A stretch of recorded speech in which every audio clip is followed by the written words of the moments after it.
Kaidah yang kedelapan, al-qaidatu tsaminah ya an nu'amila abna'ana bil hubbi wal lin. Kita bermuamalah dengan anak-anak dengan rasa cinta dan lin ya, lembah lembut. Ya, lemah lembut. Ma'asyiddati wal hazmi ya, dan juga tidak lupa ya syiddah kita perlu tegas dan jazm. Jazm juga tegak dan wal hazm dan juga tegas juga ya. Jadi kita perlu tegas ya, syiddah kadang-kadang keras.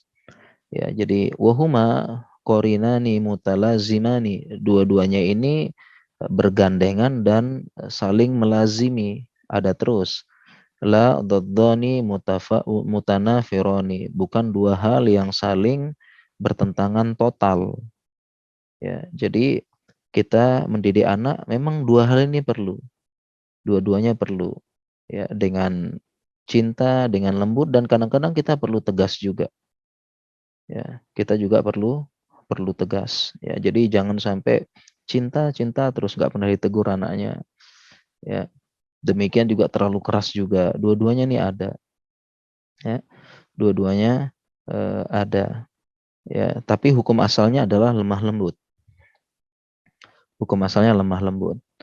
Ya, oleh karena itu ya, jadi oleh karena itu Anas ya, Anas bin Malik itu adalah anak kecil yang ibunya datang kepada Rasulullah SAW mengatakan, ini Anas kecil ini silahkan menjadi pelayanmu ya Rasulullah. Sehingga Anas kecil itu menjadi pelayannya Nabi SAW, artinya membantu ya, atau bahasa kita bukan pelayan ya, asisten Nabi SAW. Kemudian Anas ini mengatakan ya, khadamtu Rasulullah SAW asyra sinin. Saya itu membantu jadi asistennya Nabi SAW, dan Anas itu masih kecil waktu itu.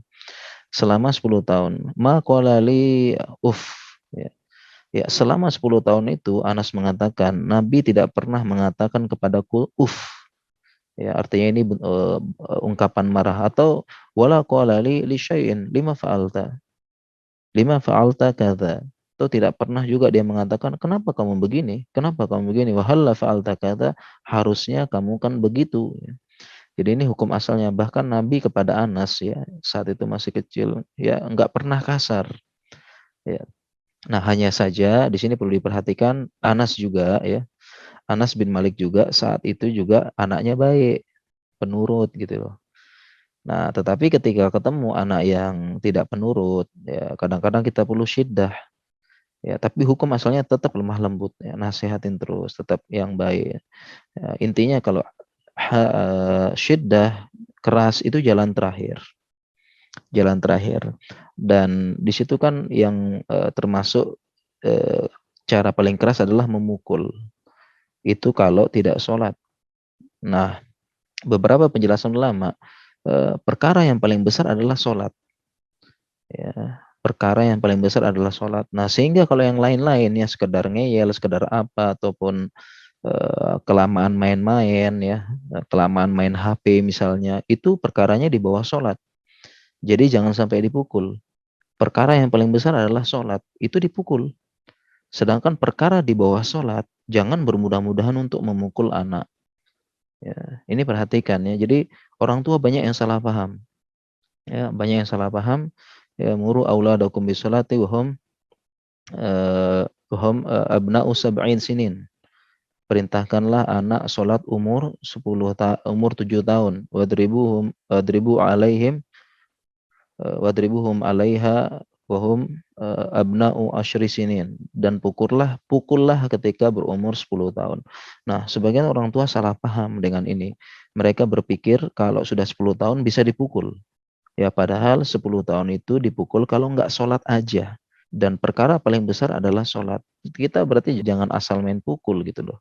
Ya, ini hati-hati begitu ya. Ya, sekedar kita tegur, kita apa, jangan main pukul. Ya, seperti itu. Baik, kita lanjutkan kaidah yang ke-9 ya. Al-qaidatul atau yang ke-9 ya. Wad'u qawanina wa anzimatin khasatin fil buyut. Yaitu pertama kita membuat aturan-aturan wan anzimah ya, qawanin itu undang-undang ya. Kita membuat aturan lah ya, anzimah dan tata tertib, aturan-aturan khusus di rumah. Jadi kita perlu membuat aturan-aturan khusus di rumah, di mana yutorru al-abna'u ila tiba'iha, di mana anak-anak harus mengikuti aturan-aturan di rumah, watakayud biha, dan terikat dengan aturan itu. Jadi maksudnya apa? Kita buat aturan di rumah, karena keadaan, adat, kebiasaan dengan keluarga itu beda-beda. Setiap keluarga beda-beda, setiap adat beda-beda. Ya, jadi ada aturan tidur, aturan makan, aturan ini kita buat. Kita buat perjanjian dengan anak-anak. Dan ini semua adalah urusan adat dan kebiasaan. Selama tidak bertentangan dengan syariat, nggak apa-apa. Kita buat perjanjian dengan anak-anak. Al-adatul muhakkamah. Ya, sebagaimana keedah ya, al-adah muhakkamah. Ya, kebiasaan dan adat bisa dijadikan patokan hukum. Jadi kita berusaha membuat ya aturan-aturan tersebut yang anak-anak itu yuterru. Dia harus mengikuti dan takayut, terikat. Nah, contoh ya. Contoh yang selama ini saya dan istri terapkan kepada anak-anak dan alhamdulillah cukup berhasil. Cukup berhasil ya alhamdulillah. Saya dan istri buat aturan perjanjian dengan anak-anak. Salah satu aturan perjanjiannya adalah semua anak-anak saya baru bisa pegang HP setiap hari Sabtu. Hari yang lain nggak boleh. Ya, jadi ini mungkin salah satu solusi ya. Baru bisa pegang HP setiap hari Sabtu dan itu dijadwal, ya. Dijadwal setiap ada jamnya. Jadi ada aturannya. Ini aturan yang kami terapkan di keluarga kami, membuat aturan khusus dan disepakati oleh semua. Dan anak-anak paham, setiap Sabtu mereka baru bisa pegang HP. Ya, pegang HP dan tentunya mereka nonton sesuatu yang bermanfaat dan di bawah pengawasan kita. Nah, sehingga ketika hari Senin, Selasa, bahkan hari Ahad ya. Kalau hari Ahad kita biasanya saya bawa jalan-jalan anak-anak ya. Mereka Senin, Selasa mereka nggak pegang HP. Kalaupun pegang HP izin dulu sama orang tua untuk sebentar, untuk begini, untuk begini. Jadi itu perjanjian. Nah, ketika mereka hari Senin, Selasa anak-anak pegang HP, perjanjiannya hari Sabtu dikurangi jatahnya. Jadi khusus hari Sabtu mereka pegang HP. Dan ini adalah salah satu solusi terhadap HP di rumah mungkin ya. Kenapa? Karena secara total tidak mungkin anak-anak nggak pegang HP sama sekali. Kita larang total. Kamu anak-anak nggak boleh pegang HP. HP itu rusak katanya. Itu nggak mungkin.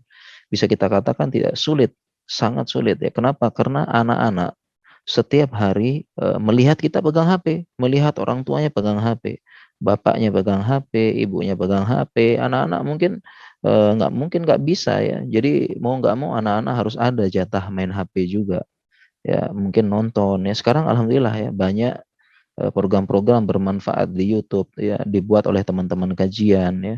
Itu kita arahkan anak-anak untuk lihat minimal dan ini paling meminimalkan kerusakan gitu ya daripada dia pegang HP. Tidak seperti mungkin orang tua, misalnya beberapa orang tua yang mereka anak-anaknya dibiarkan bebas pegang HP, nggak ada aturan. Jam berapa, hari apa, bebas terserah dia anak-anak. Dan tidak diawasi lagi, tidak diawasi untuk pegang HP tersebut ya. Jadi ini yang maksud dari membuat aturan khusus di rumah dan mudah-mudahan kita dimudahkan membuat